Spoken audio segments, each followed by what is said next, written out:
Alhamdulillah pada kesempatan kali ini kita bisa bertemu kembali dalam pembelajaran Al-Islam. Untuk tema yang akan Ustazah sampaikan kali ini adalah tentang hari akhir atau hari kiamat. Dan yang kedua tentang Asmaul Husna. Yang pertama yaitu tentang hari akhir atau hari kiamat. Ada yang tahu? Percaya atau iman kepada hari kiamat itu termasuk rukun iman yang keberapa? Nah, sekarang coba dengarkan lagu dari Ustazah.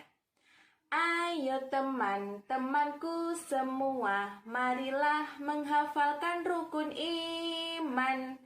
Yang pertama, iman kepada Allah. Kedua, iman kepada malaikat. Yang ketiga, iman kepada kitab.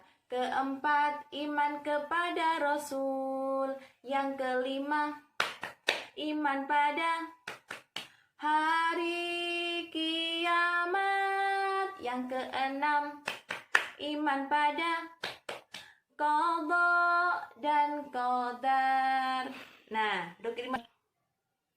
Nah, sudah tahu kan rukun iman yang keberapa? Ya, betul sekali, rukun iman yang kelima. Nah, anak-anak tahu nggak sih apa itu hari kiamat atau hari akhir?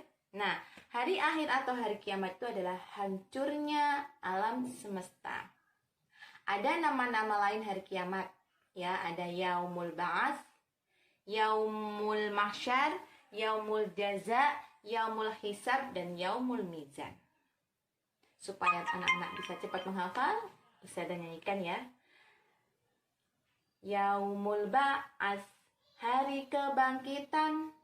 Yaumul Mahsyar, hari berkumpul. Yaumul Jaza, hari pembalasan. Yaumul Hisab, hari perhitungan. Yaumul Mizan, hari penimbangan. Sekali lagi. Yaumul Ba'ats, hari kebangkitan. Yaumul Mahsyar, hari berkumpul. Yaumul Jaza, hari pembalasan. Yaumul Hisab, hari perhitungan. Yaumul Mizan, hari penimbangan. Nah, yang pertama disebut dengan Yaumul Ba'ats atau hari berbangkit. Karena pada saat itu seluruh umat manusia mulai dari Nabi Adam sampai akhir dibangkitkan oleh Allah. Itulah kenapa disebut dengan Yaumul Ba'ats. Meskipun badannya sudah hancur, meskipun sudah tidak ada lagi di dalam tanah atau di bumi, Allah mampu untuk membangkitkan mereka semuanya. Dan yang kedua adalah Yaumul Mahsyar atau hari berkumpul. Kenapa disebut dengan hari berkumpul? Karena disitulah nanti manusia dikumpulkan, ya, dikumpulkan di padang mahsyar. Dan disitu nanti akan ditampakkan bisa diketahui amalan-amalan yang sudah diperbuat mereka ketika di bumi. Jadi ada yang berseri-seri wajahnya, ada yang hitam legam, dan ada yang ketakutan. Nah, kemudian yang ketiga, Yaumul Jaza, hari pembalasan. Kenapa disebut hari pembalasan? Karena pada saat itulah Allah membalas kebaikan ataupun keburukan yang telah dilakukan manusia ketika hidup di dunia ini.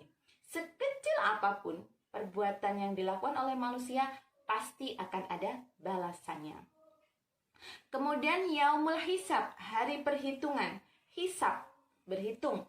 Artinya pada saat itu manusia akan dihitung berapa amalnya, berapa amal kebaikan dan keburukannya. Jadi Allah nanti akan tahu mana orang yang banyak berbuat baik dan mana atau siapa yang banyak berbuat jahat ataupun dosa. Dan yang selanjutnya adalah Yaumul Mizan, yaitu hari penimbangan. Nah, hari kiamat juga disebut dengan hari penimbangan karena pada saat itu amal manusia akan ditimbang. Ya, antara kebaikan dan keburukan mana yang lebih banyak. Nah, itulah tadi anak-anak beberapa nama-nama lain hari kiamat. Dan selanjutnya adalah macam-macam hari kiamat. Hari kiamat dibedakan menjadi dua macam. Yang pertama yaitu kiamat kecil atau sugro. Dan yang kedua adalah kiamat kubro atau kiamat besar. Apa itu kiamat kecil? Kalau kiamat kecil itu adalah hancurnya sebagian alam. Atau yang ini sudah terjadi di sekitar kita. Contohnya, gunung meletus, banjir, longsor, kemudian ada orang meninggal. Nah, itu termasuk contoh dari kiamat sugro. Apa tanda-tanda dari kiamat sugro? Di antaranya yang pertama, orang-orang kecil dan miskin mulai berlomba-lomba dalam kemegahan. Nah, bayangkan kalau orang kaya, wajar mereka bermegah-megahan. Dan ini orang miskin, dia sudah tidak punya apa-apa, tapi dia berusaha untuk berlomba-lomba dalam memamerkan hartanya. Lalu dari mana harta itu mereka peroleh? Nah, terus yang kedua adalah budak perempuan melahirkan tuannya. Ini adalah sebuah kiasan bahwa yang mana hilangnya hormat anak kepada orang tua. Kita tahu bahwa sekarang ini banyak sekali anak-anak yang sudah kehilangan rasa hormatnya kepada orang tua. Yang mereka berani membentak, berani berkata kasar, berani membantah. Dan kita juga sering melihat atau mendengarkan berita bagaimana ada seorang anak yang tega membunuh, menyiksa orang tuanya sendiri. Na'udzubillah min dzalik. Nah, itulah contoh atau dari tanda-tanda kiamat kecil. Kemudian yang selanjutnya, banyak terjadi gempa bumi, pembunuhan, fitnah, dan orang yang bermegah-megahan dengan gedung yang tinggi. Selanjutnya adalah waktu berjalan serasa amat pendek, ya, misalnya sebulan, Tanda yang berikutnya adalah jumlah perempuan lebih banyak dari laki-laki. Dan yang terakhir adalah banyak orang yang berbuat kejahatan dan kemungkaran dengan terang-terangan. Ya, pembunuhan merajalela, orang berbuat zina, maksiat, minum-minuman keras, sudah tidak ada rasa malunya sama sekali. Itu adalah tadi contoh atau tanda-tanda kiamat kecil. Nah, sekarang kiamat kubro atau besar. Dari namanya saja kita tahu bahwa kiamat besar ini adalah kiamat yang paling dahsyat. Maksudnya adalah hancurnya seluruh alam semesta dan makhluk yang ada di dunia ini. Tidak ada satupun yang bisa selamat dari peristiwa kiamat besar ini. Ya. Apa tanda-tandanya akan terjadinya hari kiamat ini?